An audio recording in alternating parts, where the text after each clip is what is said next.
The nature of life is change. I always say that. Yeah. Yeah. Well, now we're getting into it, so I guess we should call it an official start. Let's see.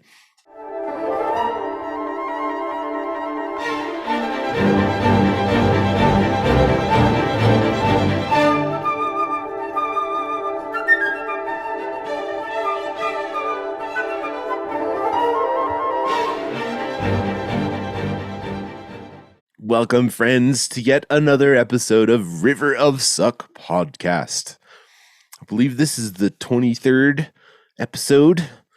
Today, our super special guest is Jason Lai, who's a conductor, not just any conductor. He's a coach and a presenter and a speaker. And I just met him like 2 days ago on the internet. I was like, this guy is awesome. We got to talk more. Welcome, Jason. Thanks, Andy. I'm so honored to be part of your podcast. And I love the name of your podcast, The River of Suck. It's awesome. It's really great. What is it about? I mean, why did you call it that? So I had a mentor when I was at Berklee College of Music named John McGann, and he sadly passed on. But in our lessons, let's just say that I needed him as a teacher. He was perfect. And he was like, you have to suck at something before you can be good at it. You have to just swim across the river of suck and just revel in that process where it's gross. And it's turned into this like giant expanded metaphor in my life. I love that. That's really great, that metaphor. Truly great. Let's just show you what it's all about here. You're on one side of the river of suck. You're on your comfort shore. Behind you is your comfort cave. This is where you do all the things you already know how to do. Comfort zone, easy, happy, no problem. On the other side, which looks impossible and far away, totally unattainable by a mere mortal such as myself, yourself, oneself. And the problem is the giant chasm between our comfort shore and the other side. Because that chasm is a raging whitewater river of rapids, rocks, and piranhas. I hear you. So those thought piranhas are all those negative thoughts that appear in our head to try and sabotage our good vibes when we're trying to get in that flow state, be creative, be the person that we want to be. But then we get those thoughts, if I'm not good enough, what do they think of me? Why do I belong here?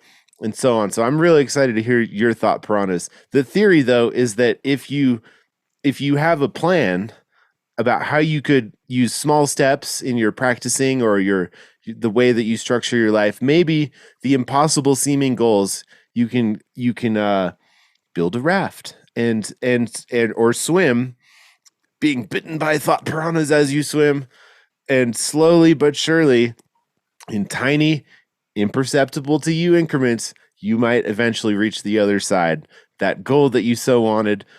And when you get there, it's amazing, but you realize there's so much more, and you're at a new comfort shore, and there's a new other side sprouting in all different directions. So that's the river of suck. I love it. I really love it. And I can totally relate to that. Many thought piranhas in my life, many rapids, and the other side does seem so far away, but I've got a lifetime to get to the other side, and I'm looking forward to the journey. Yeah. I always quote my favorite snowboarder, Jeremy Jones. He says, the journey is the reward. And I love that so much. Yeah, totally. And often we're so asleep, we're not awake. We don't see the journey. We're so tunnel vision. We don't look out the windows and we don't observe life and the beauty and the joy of things happening to us. We tend to just kind of sleep through it. And then, what happens? When do we wake up? That is a really good question. When do we wake up? Sometimes I guess we wake up when terrible things happen, I guess, or tough things happen. That's one thing. That's one awakening. I know that because my mum passed away 3 years ago of pancreatic cancer in the space of 3.5 months. And it was devastating to the family because, I saw her as a healthy, she was a very proud, very strong woman, and she was active and everything. And then suddenly she started getting pains, and then she was diagnosed. And then 3.5 months later, we were at her funeral, and it was just devastating. And those events really make you wake up. Actually, Wow, really do make you wake up. that's wild. I'm so sorry, man. Yeah, I mean, I don't want to put a downer on our conversation, but I think I'm just saying that because I want your listeners to be aware that these really tough events can actually really change you. And I have totally a different view of life and death now. And actually, that's her biggest gift to me was for me to see that. And so I'm so grateful to her. I'm so grateful to have been her son, but I'm also grateful that she's left me this wonderful way of seeing what life can be and knowing that death awaits us all. So don't worry about it. Go and tackle those thought piranhas, go through those rapids. Yeah. And you'll see something of something will reveal itself to you. Wow. That's powerful. Yeah. I mean, it's life, life is not filled with positivity every moment. And I try to be an optimist, but I call myself a realistic optimist because I'm kind of pessimistic for an optimist. and the without this contrast of joy and sorrow, I mean, isn't that the definition of comedy even? So absolutely. Yeah. So it's just life is weird. Life is death, and death is life. You can't have one without the other. So yeah. I love that idea of the vanitas paintings, where there's a certain period in art history where people used to get a nice portrait of themselves but include a skull in the painting, just to let you know, just to make everyone aware, including the person in the picture, that death awaits us all. And so it's not a morbid thing. It's just to say, I'm alive and I look wonderful in this painting that someone's done of me, but also death awaits me. And I think that's really awesome, because it's like when you know that, the thing that we're born with, the only certainty we're born with is that we're going to die. Yeah. People say death and taxes, but some people avoid taxes, but you cannot avoid death, right? You cannot escape it. So don't worry about it. Gosh. Yeah. Wow, that's wild. So I want to backtrack a little bit, and I want to hear more of your story. So we met like 2 days ago on the internet. We were both on a panel together for a program called 12 Pedals, which brings music to people who need it, and mentorship across the world from experts, and it's really, really cool. So in the panel, I was like, I wonder what Jason thinks about this. I had stepped on the moderator's toes. I read a question from the chat to you directly. I thought that was awesome. That was great. The moderator wants us to do that. It's fun. I want to hear more of your story. Like, where did you come from? What was your journey, and how did your I know you talked a lot about imposter syndrome. So tell me more about your journey. Sure. Well, I'm my parents were born in Hong Kong. They emigrated in 1965 to UK, and that's where I was born. A few years later, I was born and I was educated there. So I'm British, hence the accent. But but I grew up knowing that I was in England and I was British, but I knew I was also Asian. So I grew up in this kind of Asian household, but very accepting of Western and Asian culture. And it was I have to say, on most part of it was a lovely childhood. I remember lovely things about it, but one of the hardest things was the bullying, because the racial discrimination, because I looked different to everyone else, and so people, right, kids being kids, would pick on that, would say, okay, you look different, therefore I'm going to make that difference known to you. And it's like, dude, I know that I look different, you don't need to make that known to me. But but it's very painful for someone to squint their eyes and to do like Bruce Lee moves, thinking that they're funny. So that was difficult, I have to admit, growing up in that way. And eventually I found music at the age of 10. I actually watched a movie It's a I still think it's a great movie, but some people think it's cheesy. It's called Electric Dreams, and it was about a cellist and a computer falling in love with the sound of a cello. And I actually fell in love with the sound of the cello. Whoa, I have not seen that. This is a great movie. I need to see that. Go to see it. Giorgio Moroder wrote the music. Philip Oakley, Giorgio Moroder, the theme tune to that, and I still love that theme tune. It's very disco, very poppy, but it's fantastic. The pop song that was tied to that movie. But it's a really extraordinary movie. Well before AI came along. Yeah, and just to be clear, because I just looked this up, this is a film from 1984. There's also now a TV series made in 2017 and 2018, and it's no, I didn't know that. I know. Sorry to pour water on your electric dreams, but yeah, I need to check that out. The world has moved on. Yeah. And this was totally before AI came along, and this really intriguing movie about this computer that suddenly had a brain of its own. But I focused on the cellist. Virginia Madsen was playing the cello, and I don't think she can really play the cello, but she looked like she was a cellist, and the sound was really awesome. And they kept playing this a minuet in G by Bach. Mm-hmm. So I suddenly became transfixed on the cello and on Bach. And so that's why I started learning the cello, and then quickly the piano, and then quickly started to compose. And so that led on to going to various music schools, to read music at Oxford.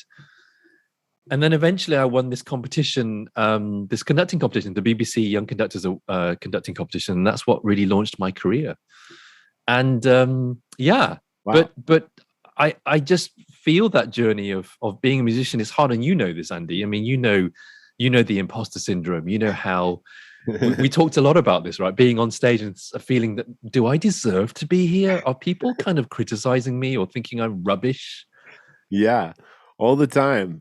Yeah, and still it's there. But I'm beginning to, those thought piranhas I'm beginning to kind of like bash them away. Yeah, and I think I'm understanding that I actually have gifts, I have talents, and I'm going to show them and share them with the world. And I have those gifts. Yeah. But it took a while. I remember, like I shared with you the other day, it took a while when I remember standing on the podium the first day in front of the orchestra after the competition, because I won a job from that competition. And I was 26, 27. And I remember saying to myself, gosh, what can I teach these people who are in front of me, who have been in the orchestra for 26 and 27 years? You know, what can I, this little squirt, teach these wonderful, trained, erudite, mature musicians? And so it was really, it was like that terror I had to face. And I think every young conductor faces that terror. And every young musician faces that terror, right? Yeah. I think you're so right about the time. A lot of our kind of internal issues with imposter syndrome, I think, can be resolved by just doing it more over time. And it's like, if you've been doing this long enough, you accept, well, this is what I do. Yeah. So I must belong here. But right. It's so hard to like jump into something that you're only going to be ready for after you've done it. So I think where people get stuck a lot is like wishing it could happen now. But in art, at least in music and art, like if you don't have the most tenacity in the world, you are screwed, because there's like thousands of other people who want it more than you do. Yeah, absolutely. Totally. And also there's this thing about it being perfect. It has to be perfect. It's so sacred to me. It's so wonderful, and I must share it, but it has to be perfect. Otherwise I won't be happy. And that's a killer, because we need to screw up. Yeah. We need to mess up so we can see what we're facing, and we can see that actually we can learn from it. Every time I screw up, I learn something from it. Absolutely. So let's talk about screwing up. Can you think of a time where you just horribly messed it up? Yeah. Yeah. I mean, many times. It's like in concerts, suddenly in the early days when I started beating something, and I actually didn't know where I was in the bar, in the piece. I suddenly lost my where I was, and it was Wow. so frightening. It was like it's akin to you driving a car and closing your eyes for 30 seconds while you're driving. It felt terrifying. And I kind of kept going, thinking, oh God, if I just keep beating, the orchestra will bail me out. And it just got slower and slower and slower. And I just got so frightened. And I remember just leaving that podium thinking, oh my word, what the hell just happened? And for days I was so depressed. And then, but did you hear about it from the musicians or the audience? There you go. You see, no one batted an eyelid. They thought that was your artistic choice. Right. Wow. Right. Jason's Yeah. really Yeah. extracting the emotional ooze from this moment in a way that nobody ever has before. And you'd be so surprised at how no one really knows. I remember another occasion where I was conducting a film music concert, and I was conducting Star Wars. And for some reason, in the beginning, it was supposed to be. I think it was either I was conducting in 2 in the rehearsal, and I said to them, "I'll do this in 4." Come to the concert, half of them probably didn't pick up on that, and so they thought I was conducting 2, and I was conducting 4, and this chaos ensued. But luckily, the beginning of that piece sounds like it's chaos coming together. Hey. So when I asked my friends, and actually I remember in the concert, I calmly just stopped the orchestra. I then held up my fingers like that, and I'm holding up 4 fingers to mean I'm going to conduct in 4. I'm going to go back, and I started. No one knew. My friends didn't know. I said to them, "I'm so sorry about the mess up." What mess up? So we kind of get ourselves into this kind of, oh no, I screwed up. I'm so bad, so terrible. And then no one knows. Apologizing for your lack of perfection. Yeah. The mistake, the I like to say it's never a mistake until you would admit to it. I remember you said the other day on that on the podcast, on the meeting, the thing that we had, that you said, that you don't grimace, don't let the audience know, you just kind of smile and go with it. I think that's brilliant. Yeah. The smile can get me into trouble if you know me, because now I have like I just posted a video yesterday. I think it was yesterday. And I won't name this video. You don't know what day is yesterday if you're listening later. Ha! Right. For my taste, I thought it was a tiny bit sloppy, but I thought it was good enough. So I had to battle my inner perfection demon. But the habit that I've developed when I make a mistake is to smile wider. Because I think it at least embodies the humor of a mistake and allows you to move on from it, which is the most important thing for me as an improviser. I just have to keep, and for someone who plays music that's meant for dancing a lot of the time, the rhythm is more important. So if you screwed up a note, whatever, if you screwed up the timing, don't screw it up more because you screwed it up back there. Let's get back on the boat, on the bus. So, but I had a student who was like, "Oh yeah, I saw you smile a little bit in the middle of it." I was like, "Uh-oh." But to be fair, your default is smiling, which is really wonderful. I mean, you have a very smiley face, and so it's kind of, people have to really know you to know that, if you're. But interestingly though, that has taken me a lot of time to develop. I used to have resting grumpy face growing up. Really? How did you develop that? Because I think I have resting grumpy face sometimes. How do you develop that? I think you have to think about it, because there's you have to bring it from the conscious level to the unconscious level, and that requires thinking about it. And in the River of Suck world, I think everyone wants to skip the step where they have to be conscious of their thinking. Right. You're like, I just want to feel the music, man. Right? I don't want to have to think about it. Well, think of using your brain doesn't mean that the music isn't flowing. It just means you're counting and you're going to come in on the right beat, or you're aware of the way that your face and body language affect how people respond to what you say. And having been misunderstood disastrously over and over throughout my life, I'm trying really hard. So So that's I guess, yeah, I'm trying to be a fun, smiley person without resting grumpy Well, face. that really comes across to me, Andy. When I first, from just meeting you 2 days ago, it comes across. So you've obviously, for me, it's the thing that you were saying, bringing that unconscious to consciousness is the awareness. Yeah. And for me, that's a big, big deal to suddenly become aware of who I am, what am I doing in life, and what am I feeling about, what I'm feeling in life. For me, one of the big things about being an integral coach, so I coach people as well, is the alignment of this kind of thinking, reasoning center that most people are stuck in their heads. Yeah. This kind of emotional center that you can think about the music, but are you feeling the music? And then this kind of body center, which is what I call the somatic center, that if I'm a conductor, I need to show the music in my body, right?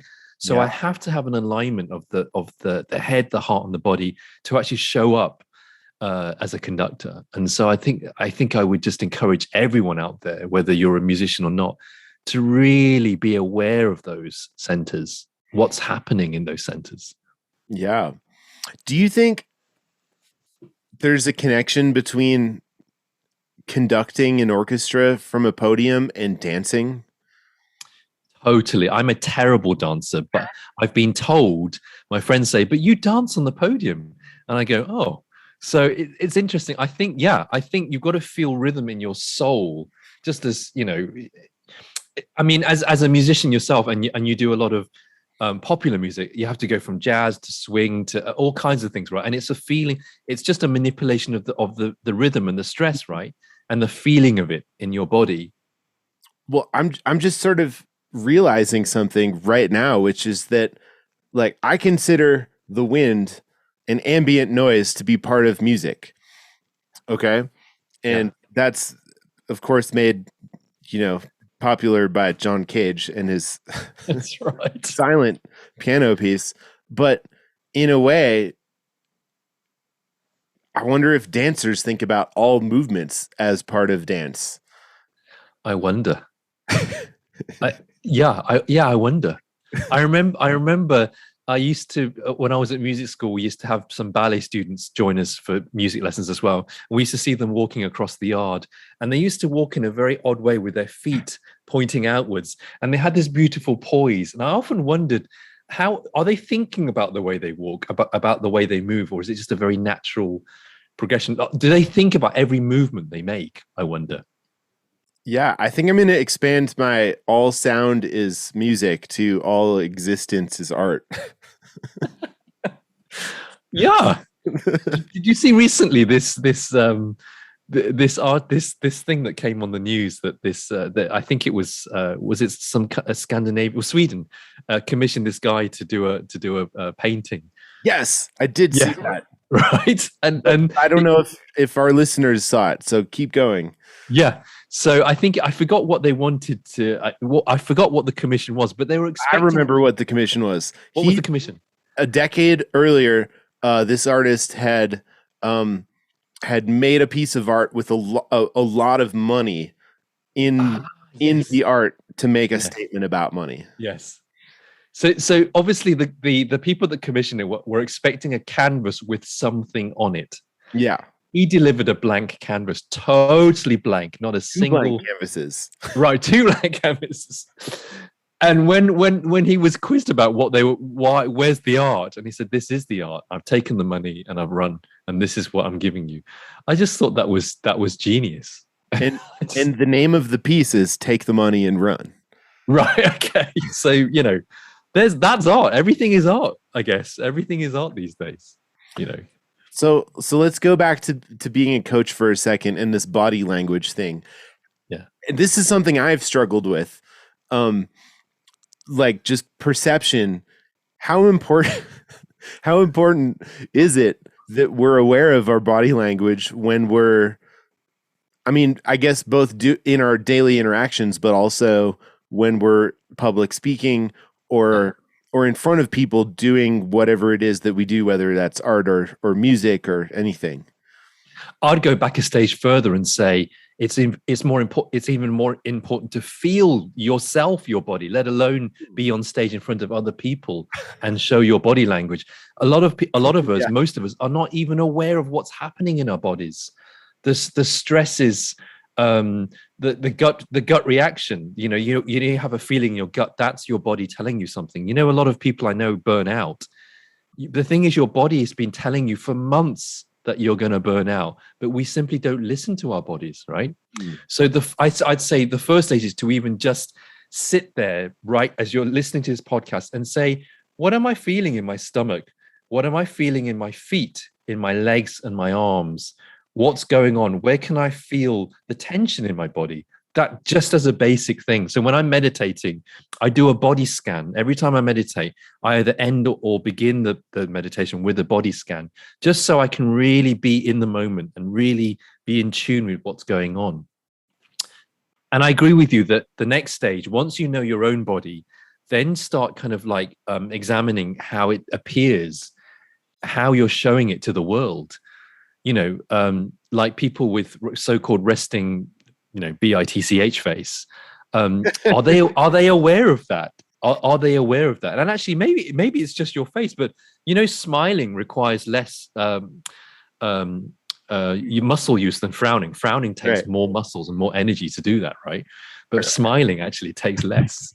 So, and I talk a lot about body language to my conducting students and to my clients who I'm coaching.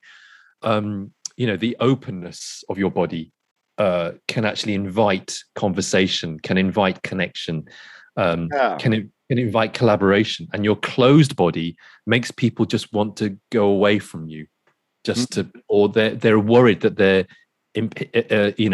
walking in on your space. Yeah, you said something really interesting there about. So one of the things I'm always trying to strive towards, and I know a lot of people are too, is to be in that flow state, as you said, to be in the moment. But you were saying to take a step back and observe yourself, to be in the moment more. Now, a lot of people think about to be in the moment, they want to shut off their brain and just experience. But it sounds like you're saying that to fully be there in the moment, you might even have to use your, think about it, use the conscious mind, and that may even increase your flow state. I agree. The conscious mind is important, not kind of going on autopilot, but being fully conscious about what's going on in your head. Wow. And most of us have monkey minds. Observe your monkey mind. Don't shut it down. Observe it. Yeah. Let it be there. Take a step back from it, as if you're viewing it on a cinema screen. The movie of your life. That's right. Yeah. Totally. I mean, the consciousness, it's trying to, that the awareness is so, like I said earlier on, most of us will spend our lives asleep, unfortunately, to ourselves, to what we're feeling, to how we're affecting other people. So, when you wake up, the first stage of waking up is to the awareness. And that awareness you can practice all the time. We can be aware right now, as I said, listening to this podcast, be aware of what you're hearing, our voices. Is your mind going in other places? Are you thinking about dinner tonight? Have you phoned your partner? What are you thinking about? Are you fully listening to what's going on? Are you listening to my voice? Am I going to go closer into the mic and do one of those, really kind of strange voices? Really, really close to the mic. Quiet. That's right. What's it called? An ASMR kind of video? Oh, yes. Yeah. Very close now. Very close. So listen to yourself like that. Listen to yourself really closely. Really examine yourself. You're very interesting. You are so interesting. Be curious about yourself. Yeah. The closer in and the quieter we get, the more profound it gets. I agree. Totally agree. One of the reasons I'm smiling and laughing so much is because we're talking about suffering through life. Really, I think we're part of what we're talking about is suffering and not always being happy with how it went and ourselves and trying to improve ourselves. And I just think if you can't laugh at that, we're in trouble. Totally. It's I think I don't know if the Buddha said this or a monk said this to someone. If there's a problem and you can do something about it, then relax. If there's a problem and you can't do something about it, then relax. So it's just you can worry all you want. The same thing is going to happen. Right. Totally. Yeah. Yeah. But I think you're right. I think this journey of suffering that we go on can be seen in a variety of ways. Can be seen as, oh, woe is me.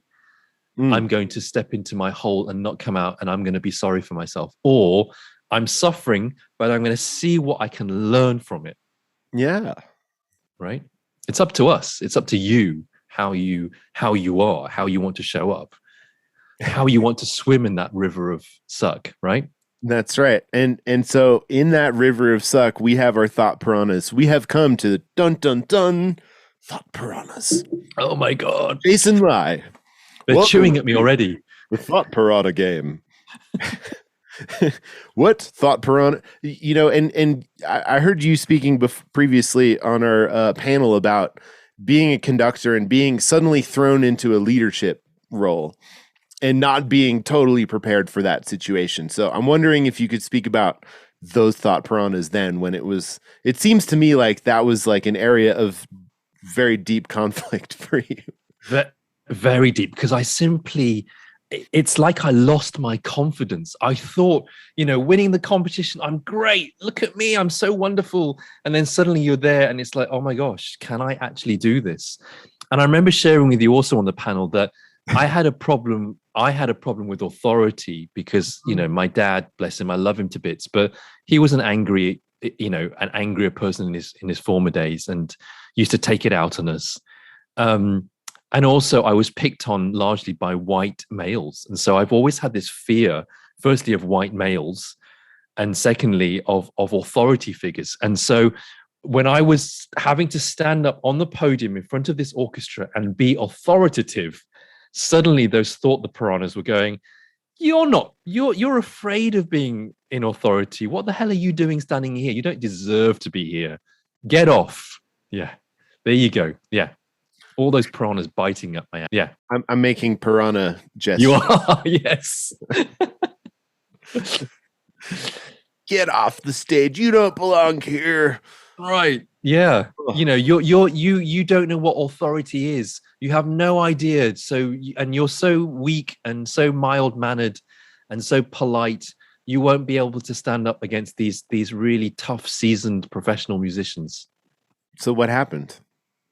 So at that time, I was young. I kind of managed, somehow you have this kind of what I call true nature, inner strength, something that helps you get through something. You know how as musicians we need an ego, we need to have narcissism, healthy ego, healthy narcissism. The problem is when it gets unhealthy on both counts, then things begin to happen. Then you become, a narcissist, a sociopath. So somehow I managed to support myself with some kind of inner strength. It's only in the last 5 or so years that I've realized through the coaching, the course that I went through Mum's death, that actually there is this strong self that I have, you will not be able to get rid of this burning fire I have inside me. You simply cannot touch it with all your words, with all your unkindness in the world or whatever. You won't be able to touch that. You'll never be able to quench that fire. No matter how much water you pour on it, it won't go out. And so now I realize the gifts that I have. And I guess there was a spark of that when I was starting out, that inner core that support. And it's just taken its time to really reveal itself. How do we turn these dreams into the self-confidence thing? And what does healthy narcissism mean? Yeah. Well, I mean, on the first count, I think I remember being I have a spiritual coach, and I go to these retreats, and I remember the wise lady who is our teacher. She said, I don't know why people come to these retreats and say, fix me, because you're not broken. Mm. And when I heard that, something in me just gave way, right? And I just thought, wow, I'm not broken. And I thought I was broken. None of us are broken, right? Wow. Yeah. And that was exactly what I thought. Wow. So, yeah. And so, in answer to your other part of the question, unhealthy narcissism, it's when we believe, it's when I think it's about the persona, the personality. Mm-hmm. We start believing in that personality too much, it gets out of control. I think our work in life is to get rid of that personality. The thing that has been created since childhood over time stays on you like a piece of armor. And so you begin to believe things about yourself, that I'm not this, I'm not that, I can do this, but I can't do that. That stuff starts sticking, clinging to you like an awful, mold or something. And then it hardens like an armor that no one can get into, and you can't release yourself. So when you start to do this self-development work, you start picking at all of that stuff and start taking off your armor. And for sure, you're going to feel vulnerable for a time. You're going to feel those arrows and you're going to feel the heat of life for a bit, but stay with it. Stay with it, because that fear, that kind of hurt is going to teach you so much about yourself. Yeah. And so, you can get rid of your narcissism if you're aware of it. Your former president probably wasn't aware of it. I don't know. I don't want to start getting political on this chat, but there are some people that just simply aren't aware that they're narcissists, right? Yeah. And so it's your job to be aware, because no one is going to help you do that. You have to be self-aware. A little self-awareness could go a long way. Yeah, totally. I have to remind myself of that all the time. All my self-awareness comes from reminding myself to be self-aware. Right. And remind yourself you're not broken, Andy. Yeah. You're not broken. Well, I am a person, and I believe perfection is the enemy of getting things done. So yeah, I don't think I'm broken, but I'm on a path. I'm on a journey, and I'm not done yet. So so my healthy narcissist wants to say, I have more to say. So don't kill me yet. I'm not done. I'm not done here. I've got more. I think also that the unhealthy narcissism comes when we project onto others, when we project things and we start to act out. So for instance, if you're angry, be angry, but and actually tap into the energy of anger. But if you start swearing, verbally abusing and throwing stuff at someone, physically assaulting someone, that's when your anger's way out of control. No doubt. That's when your narcissism is way out of control. So be with the source of that energy, but don't act out on it. Well, so this we all have a dark side. We do. The shadow side. I love it. The shadows. Ooh, the shadow side. Yeah. The shadow side. That's right. Yeah. Loving it. Close mic work. What what is your shadow side, and what are the healthy ways or unhealthy ways that your shadow side emerges? So, gosh, my shadow side. So for a long time, I couldn't take criticism. Ooh. I just couldn't take it. And I hated it. And so I would just avoid it. So I would just avoid being in a position where people could give me feedback. Oh, and how did that go? Well, obviously not very well, because, when people give you feedback, it was like someone was literally plunging a knife into my heart. Oh. And they weren't. It was very supportive feedback often, right? Yeah. But I would take it as, oh my God, you do not love me. Yeah. Right? And that's total BS, because they're trying to be kind and supportive and try to help you grow. And feedback is really important. That's the self-awareness is feedback, is self-feedback, right? Yeah. So yeah, feedback was something in my shadow, and actually this kind of jealousy of other people doing well. Oh my God, how the hell did he get that concert? How the hell did she get that post with that orchestra? Why did I not get that post? And then you'd kind of swim around in this awful fog of jealousy, and it would eat at you like a cancer. Yeah. So I've embraced those now. I've embraced the fact that I find feedback difficult, and I ask for feedback. Mm-hmm. I say, give me feedback. Let me know what you feel and what you think, and I'll just thank you for it. And I may disagree or agree with you, but thank you so much for that. The jealousy thing, I stay with the jealousy. I stay with, what is this feeling of jealousy? Where am I feeling it? Is it in my heart? Is it in my head? Is it in my foot? Where is it coming from? And why? What is it about jealousy that's triggering me now? So I'm very curious about my shadow side. Yeah. So what about your shadow side?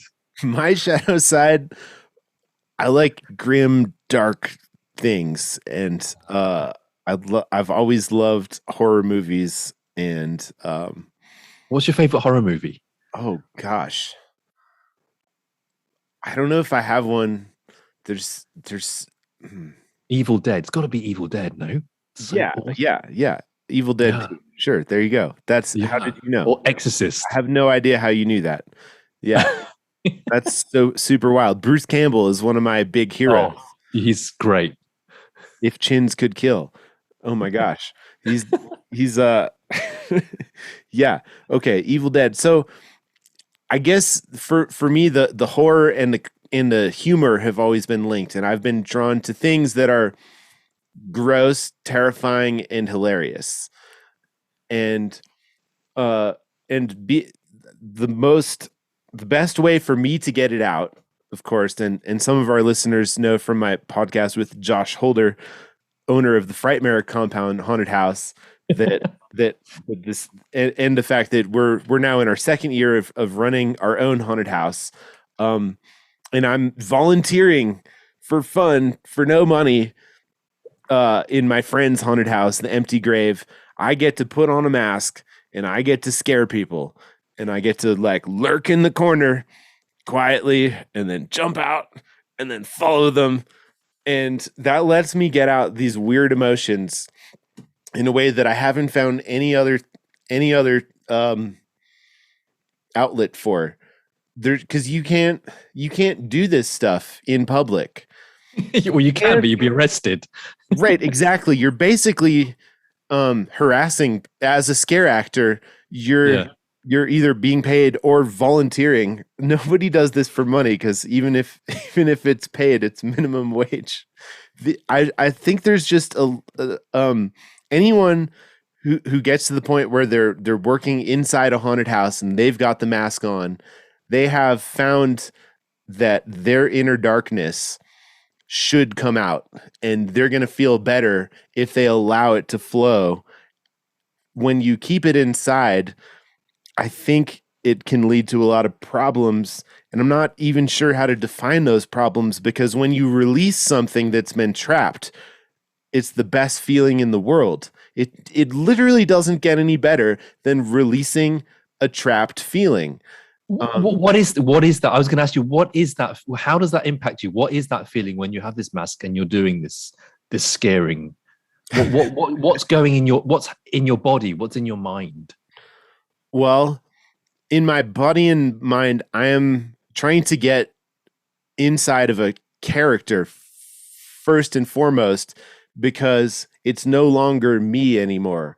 Like, for example, my friend's haunted house in Longmont, it's called the Empty Grave. You show up and they're like, "Welcome to your first day at work on the graveyard shift. Will you survive?" Like, here are the rules. We're going to take you into the kill zone. Rule number 1, don't go into the kill zone. We're like, all right, we're going to go into the kill zone. So shout out to my friend Josh Randall for being a scary, crazy guy with amazing ideas. But I'm in the room. I'm in the kill zone, I think. At least I was last time. And these people are on their first day on the job, and I'm a crazy worker in a haunted factory. Do I want to kill them? Do I want to eat them? Are they part of the slaughterhouse? Are they going to join me on the job? or are they gonna leave on the slab? And my character, I think I want to eat these people. I want to put them on the slab. So that's that's a weird, like, okay, I'm a killer now. Like, that's not who I am in real life. I am a nice person who wants to let people exist and be themselves. That's why I have a podcast about being yourself. I'm not a killer, but I love pretending to be one. And I love and I think this goes back to what I was saying about not acting out. I know you're acting, but I'm talking about acting out. You don't do it for real in the street.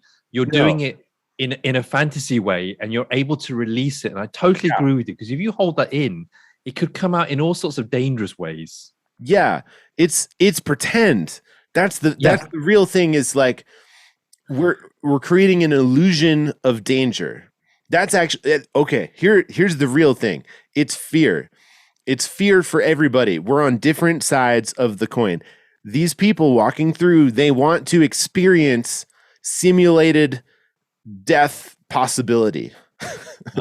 They want possibility, and this is the same for roller coasters. We want to simulate for our brains and for our bodies as close as possible the experience of coming close to death and surviving. Sounds like doing a concert as well. Right? Yeah. Sure. Yeah, I guess in the if any of those concerts, I guess I've had the privilege to the last bunch of concerts I've played have not been so terrifying. It's more just been like, let's make these people dance. The world is back. Let's make them dance. But yeah, the exposure to and survival of death is the human experience. And so if we're running towards fear instead of running away, I think that's something that we're releasing. So it's October right now. It is. Go to your local haunted house, support your local scare actors. If only I was in the States, I would come. I totally would go and see it. And be scared. Yeah. So releasing fear, I think, is important. And if what I'm struggling to figure out is like, how do I bring that back into a musical performance? How do I get these same feelings? How do I get into that flow state? Because honestly, if I put on a mask and I'm scaring people, it's easy. When I'm on a mountain skiing and I feel the gravity, it's easy. Flow state is instant. And now the passion of my life, my work, my music, sometimes it's there and sometimes it's not. And see, I mean, it's a great question, and it's a great curiosity that you can have. And, when you're next doing an improvisation, go to the limits. Really, what can push you a little bit over the edge that you've never tried before, that can really make your heart race? That can be scary, right? Yeah. Fear, and how do we harness it? That is the life question. As a conductor, for me, it's one of those things that, I don't know if you know the music of Bela Bartok. Bartok's music can be very rhythmic. Things can be in fives and then sevens and then fours and threes and then, very weird rhythmic meters. And I've always thought I wasn't good at that stuff. So recently I've been just doing Bartok. I've been just going to it and just conducting it.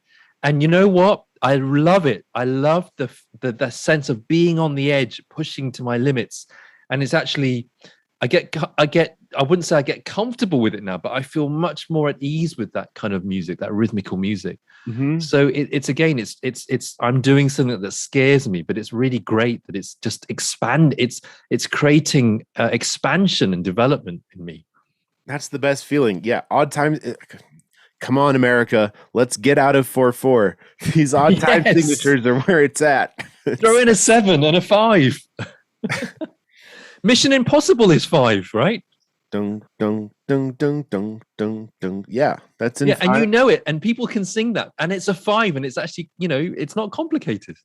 Right. Yeah, and I'm an NPR listener.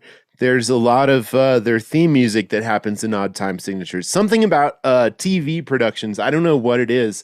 Themes, especially news shows, really love odd time signatures, and It's because the news is so uncertain, maybe. It goes. I don't think most people are paying attention to the time signatures on their TV, but I am. Because I mean, once you study music, you look at it in a whole new way, and just like the same way when you study anything, you can't go back to the way it was before because your world is so much bigger now. But yeah, man, Bartok, yes, this I can say for a fact this household loves Bartok, and we have listened to Bartok string quartets on vinyl as recently as like this past amazing week with friends, just in our living room, and so very difficult to play. Oh wow. I love the violin duos. That's that's been a great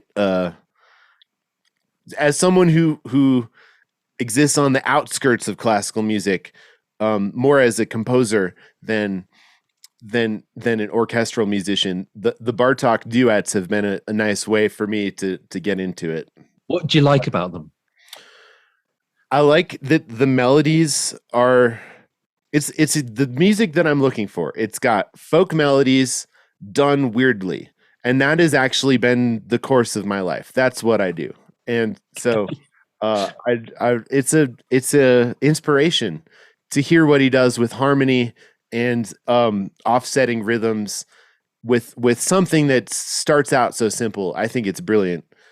And so that, I mean, it's basically what I aspire to do when I play music is be like Bartok. The perfect fit for you. Perfect. And you're exploring your shadow side as well along with it, right? It's like kind of like, what's going on with this?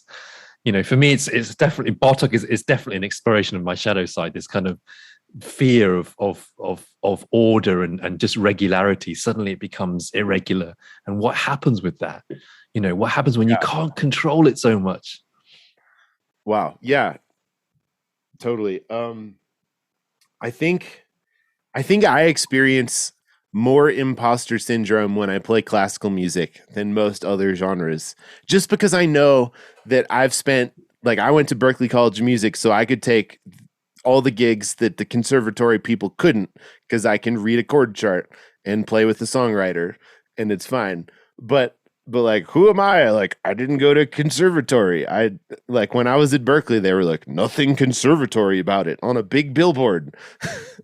So I'm like, I'm not a classical musician, but I grew up playing violin with Suzuki and like in my school orchestra, and my school orchestra with so many great orchestra teachers who encouraged me, including like Janet Haas at Lexington High School, who encouraged me to write a piece for our orchestra, and then we played it, and now it's published on Wingert Jones. I mean, amazing. Like, yeah, anything's possible, I guess. But even looking back to that, I didn't even know about music theory. I didn't know what I was doing, and I still did it, which is sort of the central thesis of the River of Suck, which is you can do something before you know how to do it. And we need to stop this is what my last guest, Olivia Mickle, talked about so much. Like, do it before you're good. You might love it. If you love it, then you should be doing it, regardless of if you're good at it. It's interesting now because conservatories around the world are now realizing that the orchestral model is a little bit outdated. Not the music is wonderful, but things are moving differently. There are more musicians like yourself who are now leaving conservatories and wanting to do more popular stuff, not necessarily just classical. And now there's a real seismic shift in the way this is showing up in conservatories. It's not all about classical anymore.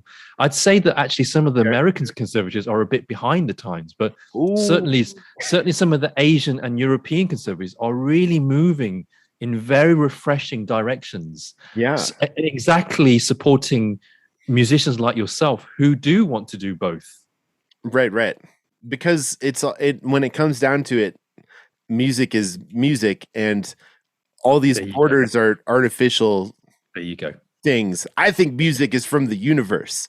It is like music of the spheres. Who are we to put it all in boxes? Yeah, exactly. And I think that's the refreshing thing about that we're moving into this 21st century idea of a concert, of an orchestral concert. What features in those things now? You can now have all kinds of genres side by side in a program, and no one's really Right. going to bat an eyelid. And that's really wonderful. I love that. And besides genres, we're finally, I believe, moving. There's still a long ways to go, but we're finally seeing more programmers, directors choosing to feature more music not written by dead white males. And I think that's really important for the growth of sort of orchestras and the direction of so-called classical music. And that's the repertoire dilemma you've just pointed out. That I spend my life conducting pieces by dead white men, and that is a huge problem that we're facing. Because what about black composers? What about Asian composers? Right. How can we create a repertoire that's fitting, that befits 21st century philosophy, thought, culture? How can we do that? And a lot of these conservatories now that I was talking about are thinking this way, are moving in this direction. You know, what about female composers who've been neglected for so long, right? Yeah. Mahler made his wife give up composing.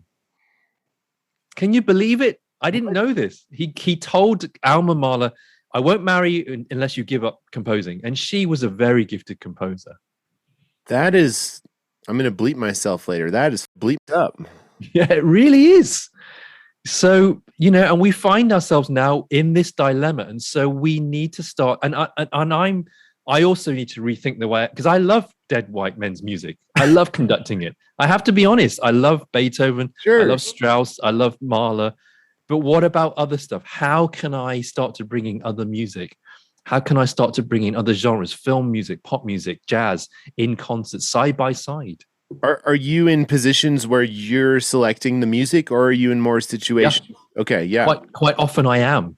And so, and in a conservatory, I need to obviously make sure that the students have fun in orchestra, that they play, core repertoire that when they leave, and if they get orchestra jobs, that they may play. But like I said, orchestras now are experimenting with lots of different stuff. So I'd like to do that as well. Mm-hmm. Well, the power rests with the people in power. You're right. Yeah, you're totally right. You see Esa-Pekka Salonen is doing really, really fantastic, interesting things, in orchestras in America, in Chicago. He's coming up with really refreshing programs. And so I think people in power are looking at things differently now. Well, in a way, it's sort of the same thing as what we've been talking about with fear and everything. We have to, in the flow states, we have to think about it, or the thing that will happen by default will not be as good as where it could be if we really gave it some thought. So, let's try and be better every day. Try and make ourselves and the world a little bit better, just one day at a time. Yeah. Stop denying things. Stop denying the climate crisis. Stop denying that we have a need to share music. And, music is our lifeblood, and we want to share it. At the end of the day, we do music because we want to share it. Otherwise I'm just a fool waving a stick around. If I don't have an audience there, you know what, right? So it's, I love this image of a composer on a podium with no orchestra and no audience. Conductor, yeah, exactly. Like the White Room or something. Just like, what am I doing here? Yeah, it's my ego. I'm just stroking my ego and stroking my narcissism healthily. It's like, oh my gosh. Wow. Well, I have a really healthy respect for composers. I have a really healthy respect for conductors, because that was one of my least favorite things to do at Berklee. I took conducting 1 and 2, but I'm like, I write music and I play music and I don't want to conduct it. So I don't want to like pay attention in this class, and I don't want to practice, and I don't want to do well. And then I found out that as a composer, I would show up to school orchestras and they'd want me to conduct my piece. There you go. Like, why did I run away from that? Now I need to do it and I have less tools. Oh no. There are so many famous conductor composers, Mahler, Bernstein, Esa-Pekka Salonen as well. He's, a famous conductor. He's also composing great music and a really fantastic conductor as well. So yeah, there are lots of composer conductors. Why were you fearing the podium time? I think I was. I think I'm afraid of conducting. Okay. Yes, I am afraid of conducting. And and that's why I have such a respect for people who want to be there. And like that's like you're choosing to do that. I think that's incredible. What's most scary about it for you? It's all the same. Well, it's literally the same. It's all the thought piranhas. Why am I up here when someone else has studied conducting more than me? What will they think when I wave my hands in a different way than someone who's more trained than me? Why can't I just sit back and listen to the orchestra play my piece? Why can't I be a passive? Why do I have to be like, I did the work, I composed this. Why do I have to still be, what am I doing here? Why me? Why not somebody else? I mean, to be fair, I know a lot of composers that actually don't want to conduct their own music because they want that distance from it to enjoy it from the concert hall, Right. not to be terrifyingly in it, on the podium. So I get that. I mean, because I'm also a composer, right? In my past days, and I remember I had a piece played by this group called the London Sinfonietta, really fantastic modern music group, and Cool. I wasn't conducting it, but my piece was being played by them, and I have to say that's one of the most nervous times I've ever experienced. It was like suddenly everyone was going to listen to your thing that you lovingly created, and they were going to criticize it, and they were going to see it, and they were going to poke holes in it. And I was so terrified, and all I had to do was sit there in the audience and enjoy it. But I couldn't. I mean, is that how do you feel when your music's being played and you're a member of the audience? I guess you're noticing everything, and I just want to like look around, and I just want everyone to have a good experience. Right. Listening, but there's things that you're aware of that nobody else is, that you can't stop thinking about. You're in the river of suck in that moment, right? Yeah. Gosh. Yeah. Yeah. Then you're sitting in your seat. You're in your seat. You're like strapped in. I can't move. I can't speak. And all I'm doing is worrying. Yeah. And you can't leave because people go, why is he leaving? Is he the composer? So it's like, you're there. Right. Yeah. I would be there for all the mistakes, but the thing is, and it really comes back to time, because I feel a lot more comfortable now than I used to be going into that situation. I feel like I can be up there and not be a professional conductor and still be conducting. And that that's a big leap for me. I'm the composer. I'm qualified. I made the music. I deserve to be here. Yeah. They're not judging my conducting skills. They're trying to play music. And especially I really love school string orchestras. That's my jam. So they're probably barely even, those kids, they barely even look up from their music anyway. So it's a big act. It's a dance, and you're really up there to guide the music. And so what is the purpose? Maybe you can speak to this. You're not just guiding the music, you're a leader. Like, what does being a leader mean to you, and what have you learned from conducting about being a leader? How I see it is that I want to spread a virus. Not a COVID-19, but a virus that everyone catches and spreads to everyone else in that orchestra. And suddenly everyone is infected, and suddenly everyone realizes, wow, they feel this energy in the room, and suddenly and the piece comes alive, or feel this sadness or calmness in this moment. So that's what I like doing, infecting everyone. I know it sounds bizarre, but it's how it is. It's not what I expected. but you're getting people on the same page who, you're talking about turning a lot of separate egos into one organism. There you go. Exactly. You hit the nail on the head. Because everyone in that orchestra, I respect. Everyone has started learning since they were, I don't know, 5 or 6. Everyone's practiced thousands of hours. I'm not going to take that away from them. I want to just let them enjoy that space and enjoy the professionalism, enjoy them being in the moment of playing wonderfully in whatever mood. But I need to kind of bring them together, and I kind of need to unify that diversity of thought and persona, and like you say, ego.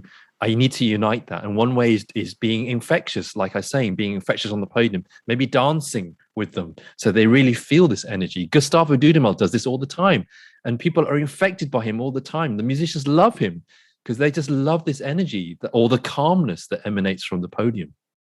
Yeah. So I have a term for that, actually. What's the term? Vibe wizards. Vibe wizards. Yeah, totally. He's a vibe wizard. Sounds You're like a vibe wizard. Yeah. Well, yeah. You know, so for me, that's an important part of the job.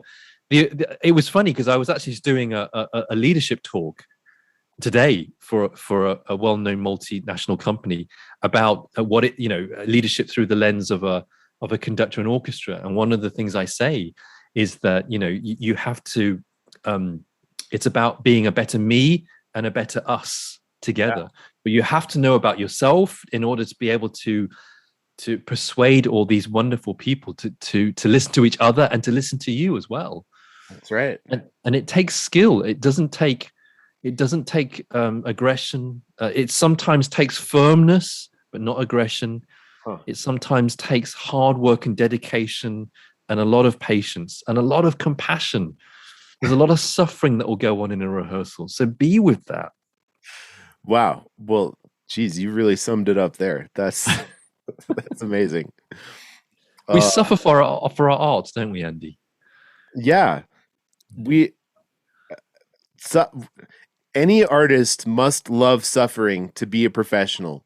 Yeah. Otherwise, art, for most people as a hobby, art is not about suffering. It's about creating, and it's about passion. And then suddenly, when you want to be a professional, it becomes about suffering. I mean, that is weird. That is really weird. It's that fine line, isn't it? It's that suddenly you step over it and it's this territory, this other territory. Yeah. Love it so much that you're willing to suffer.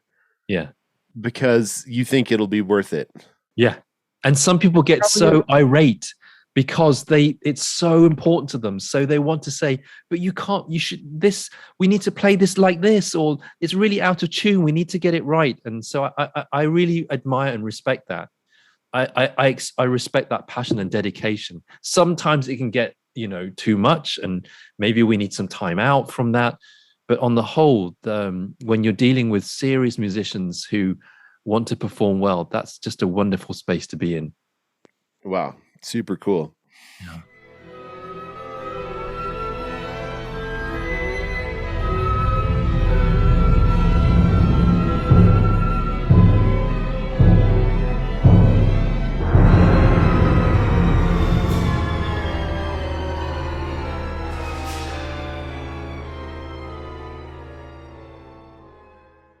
You're in quarantine in a hotel room in Hong Kong. I am. That's part of why I was like, he's sitting there in a hotel room, and like I desperately needed someone for this month because my last interview got canceled for someone who got sick. This is just the world now. People are canceling things when they're sick instead of going to them and infecting everyone. So I had my last interview just got canceled, and we're trying to reschedule it. I'm like, really trying to get back to this monthly thing. So when you said where you were, I was just like, Jason, I got him. He's trapped. I can get him to say all the good because he's not going anywhere. Exactly. I'm a captive audience. Yes. But the bizarre thing is that means that I woke up extra early, and last night I told Joy, I'm sorry about the alarm that's going to go off. She's like, why are you waking up early? Suck. I gotta wake up and so we began at 9 a.m. for me, which is 11 p.m. for you. I mean, it's the beginning or the end of the day. Absolutely. We're on the opposite sides of the world right now. We really are. And I'm a night person. I don't know. Are you a morning? You're not a morning person. Is skiing involved? I'm a morning person. Is Okay. skiing not involved? I hate the Okay. morning. Okay. Actually, I do love, I'm trying to love the morning. First off, I'm roasting coffee now. That is one of my big pandemic Wow. hobbies that I've been passionate about. That is going to stick with me forever. I'm home roasting coffee. So every day I get to wake up and make more coffee that I've roasted and drink it and taste it and feel alive. And that's smell awesome. it. Yeah. Yeah. Smelling it, tasting it, Yeah. starting your day. It's just, I love it. But at the same time, the night is filled with possibility. It really is, isn't it? Darkness. Yeah. Darkness. But I don't always want to practice. I want to create. So I'm trying to practice singing right now. And I think if I wait till night, I don't do the hard stuff. The hard, maybe I'll sing a song that I'm working on or writing, but I need to practice nitty-gritty, like just the nitty-gritty, like hard work practice. And so we'll see. Now I'm saying this in public, so I'm going to really have to stick with it. But this week I decided that I'm going to wake up early to practice singing. So we'll see how that goes when I have to wake up even wait to hear it. To go Yeah. But and do you have this kind of really sexy horsey voice in the morning? Like waking up voice. Oh man. Well, the voice and how it sounds is one of the things I'm trying to be more aware of. I think I've gone through a lot of my life just talking just speaking how it comes, not thinking about it. And that's led to a lot of me being people misunderstand my tone. They think I'm angry. I have resting angry voice. What kind of tone is that then? Tell me, I mean, what's the tone that they think is angry? It's whatever happens when I don't think about it, which is really hard to repeat right now because I'm thinking about it. And you know what, the best thing ever for me to ever lead into this more of the acting thing is to podcast. As a musician who thought I was going to be an instrumental performer, and I did not practice singing. I quickly learned that singing was something that people want to hear, and that songs with words and stories are meaningful to people. They really are. People love stories. They love songs. So yeah.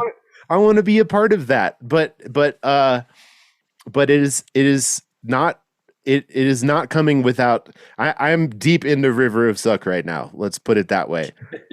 Where I am on a path and I'm going somewhere, but I'm not there yet. And the there yet is I want to be a professional level singer. I want people to hear my voice and be like, that's an amazing voice.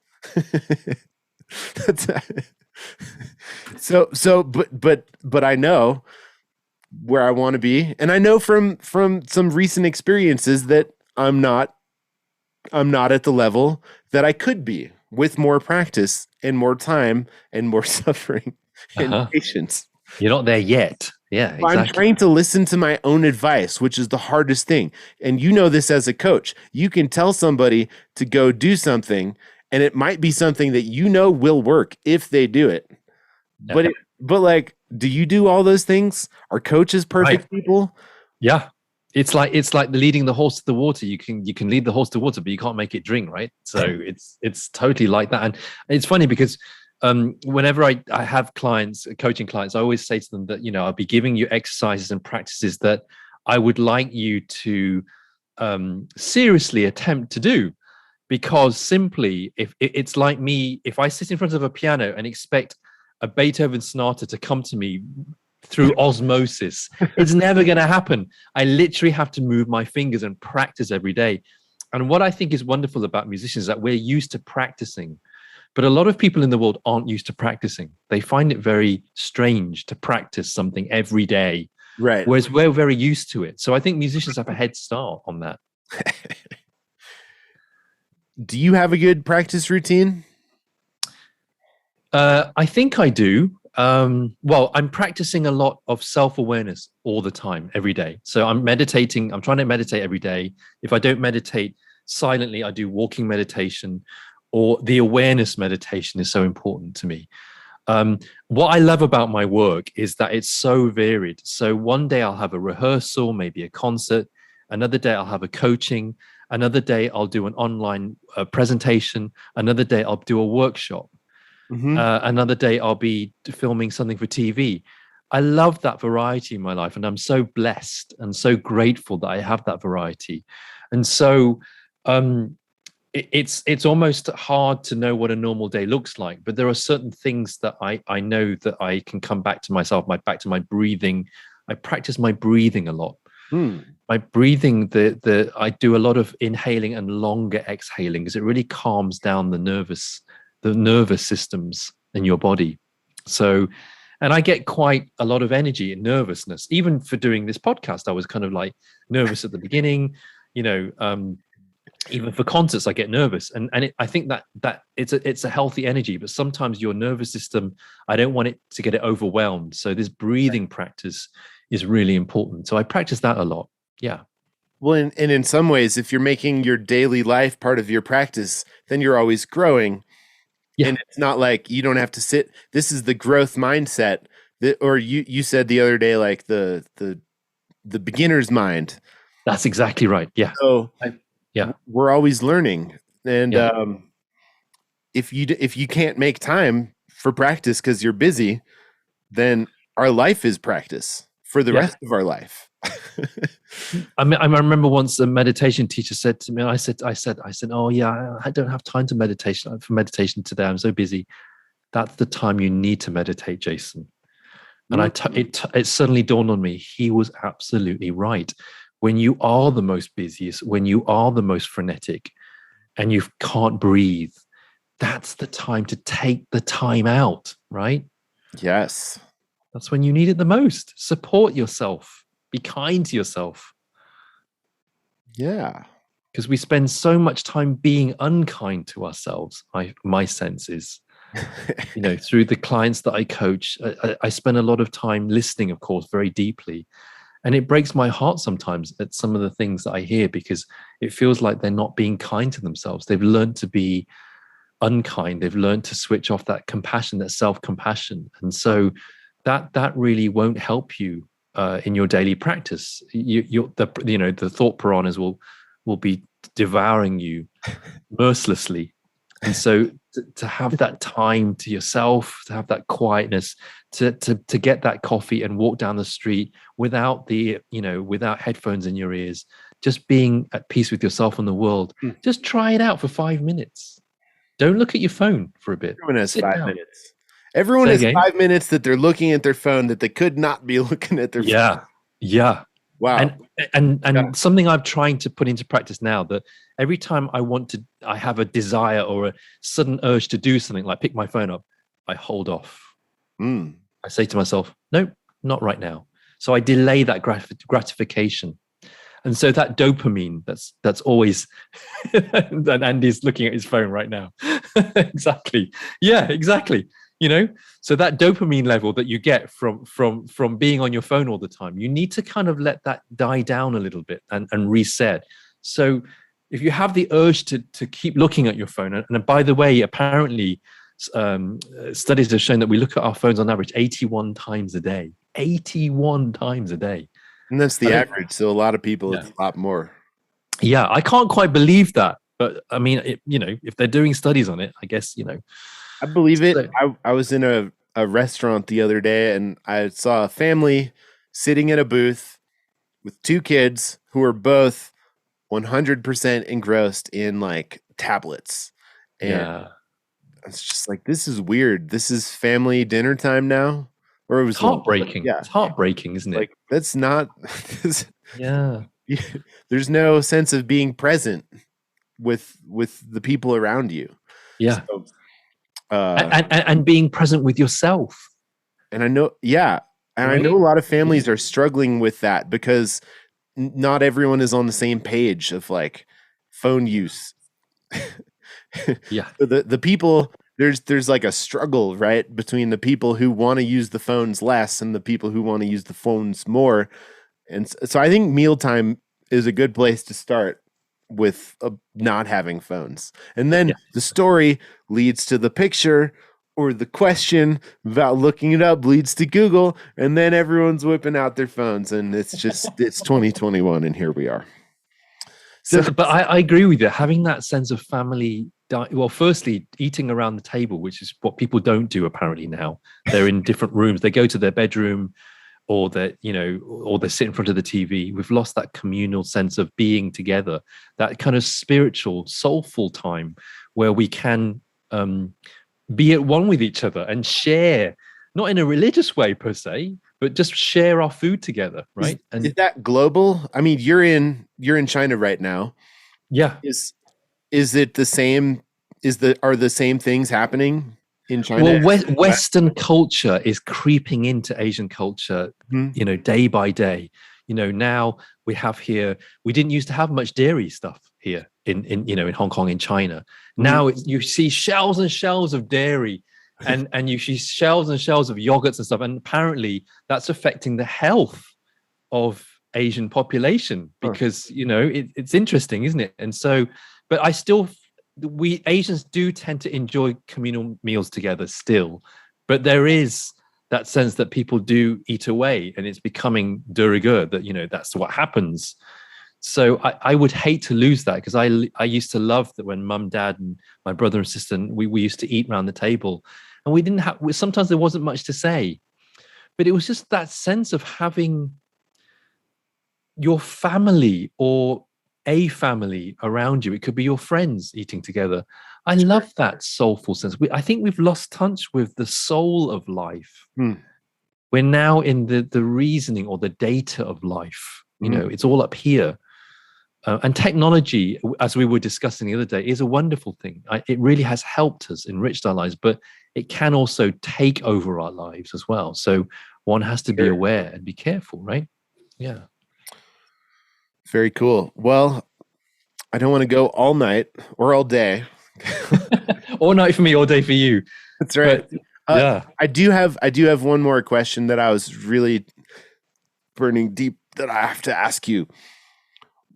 After your concert, when you've got the endorphin rush of performing and it's over and you talk to the people, what do you do next to keep that feeling? Or what do you personally do after it's all over? The lights are off.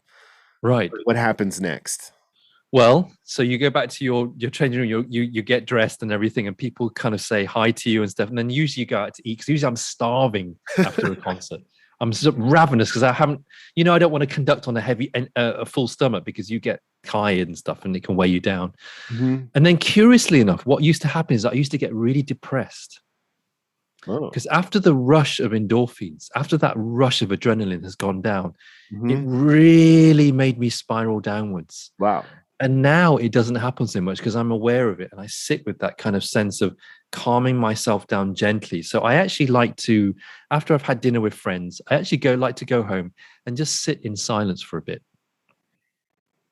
Wow. I just like to be with myself, with my thoughts, because invariably the monkey mind is going, wonder what went well. Did that go well? You just want to calm that down.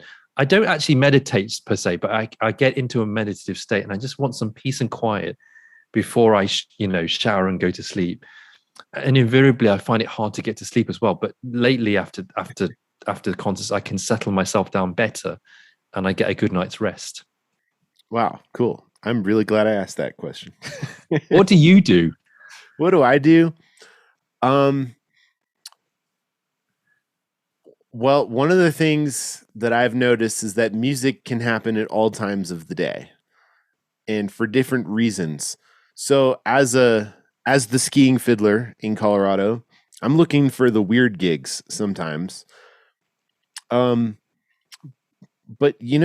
I like to eat. I like to go out to eat after or make a good meal. Depends on where you are, I think sometimes I reach for a beer, and I'm not convinced that that's always the best choice, but also as a home brewer, I love the taste and I'm a nerd about it. and I know what I'm tasting and why and how they did it, or I want to know. Sometimes we're trying to, like, in a way, we don't want to come crashing down. So how do we not come crashing down? Do we fill it with something, or do we fill it with quietness? Is quietness loud? Quiet can be loud. It can be. I think very. you know what okay. I hadn't thought about this. I just wanted to know what you thought. But I think especially after a louder concert, concerts are music is getting louder and louder. Oh yes, certainly. Yeah. Speakers are getting better, and we have friends at QSC and they make the best speakers and whatever. But like, But just turn them down a bit, please. I think I want a quiet place, whether the dinner is quiet or whether I need contrast. I need something. I don't want to go to a loud bar where people are yelling at each other because the music is so loud. I want something with sonic space. Yeah. So, like, with different music or no music from what just happened. I want the space to be able to reset. I think that's what it is. Yeah. And gosh, it's hard. It's hard coming off of the best moment or the worst moment. What do you do next? Exactly. What do you do next? And what you just said is like, let's not try to distract ourselves and be there with what went on and just kind of go, okay, this is how I'm feeling right now. Yeah. We're very good at distracting ourselves, Andy. We're very good at that. Yeah, I've been hearing this productive procrastination word thrown around a lot. I heard it through a composition student of mine who came in with a tune called productive procrastination. I'm like, oh gosh. Okay. Yes, I know exactly what that is. Okay, everyone knows what that is. Yeah, totally. Oh man.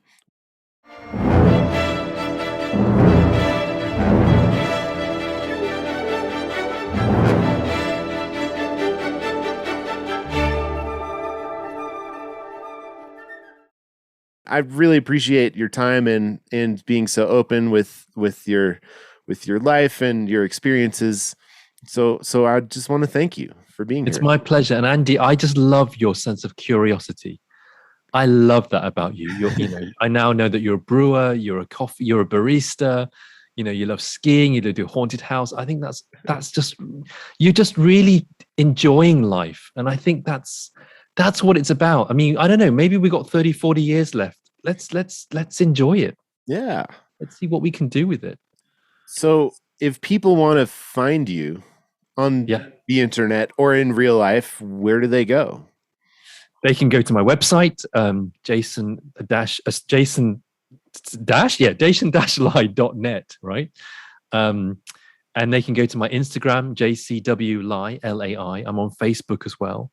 So they can reach me. And on the contact page of my website, you can reach me through various different agents and also reach me directly. And I'll be happy to talk to anyone to answer questions. That'd be great. Continue the conversation. Yes. and so thank you so much for inviting me on your show. This river hasn't felt sucky at all. And it just, and I just long to swim more in this river. So yeah, thank you so much. Well, no one ever said crossing the river of suck would be easy or that you'd have to do it alone. So thanks for tuning in and give it a chance. You can join the River of Suck swim team for just $1 a month at riverofsuckswimteam.com and get sweet bonus content like any of this that I deleted, secret bonus content, and more, and lots of fun. So thank you, listeners. And do you have any final thoughts they should go out on? You're not broken. That's the title. This episode is called You're Not Broken. Till next time, keep swimming.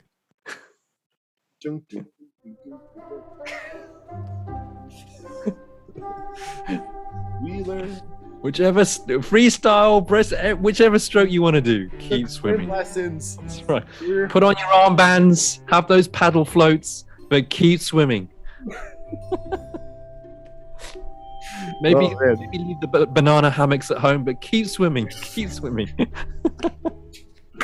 Oh my gosh. The musical clips in this episode were conducted by Jason Lai and performed by the YST Conservatory in Singapore. Since we met as panelists on a fireside chat hosted by 12 Petals, I asked them for a few words about their mission. 12 Petals is a community dedicated to accelerating the growth and nourishing the well-being of aspiring and professional young individuals in the music, arts, and education industries. We believe in building meaningful connections and creating more global opportunities by empowering and uplifting others, as well as looking at music, education, and life from different lenses. Our team and mentors bring decades of experience in many genres in the performance, pedagogy, communications, arts management, administration, marketing industries, and more. 12 Petals is created both for the mentors and mentees, and we are dedicated to creating a healthier ecosystem that empowers and uplifts others through music and education. Learn more at www.weare12petals.com. That's the number 12 as a number, weare12petals.com. We are back in the monthly episode groove here at River of Suck Podcast. If you've made it this far, please consider leaving a review wherever you listen. That's it for today. You're not broken!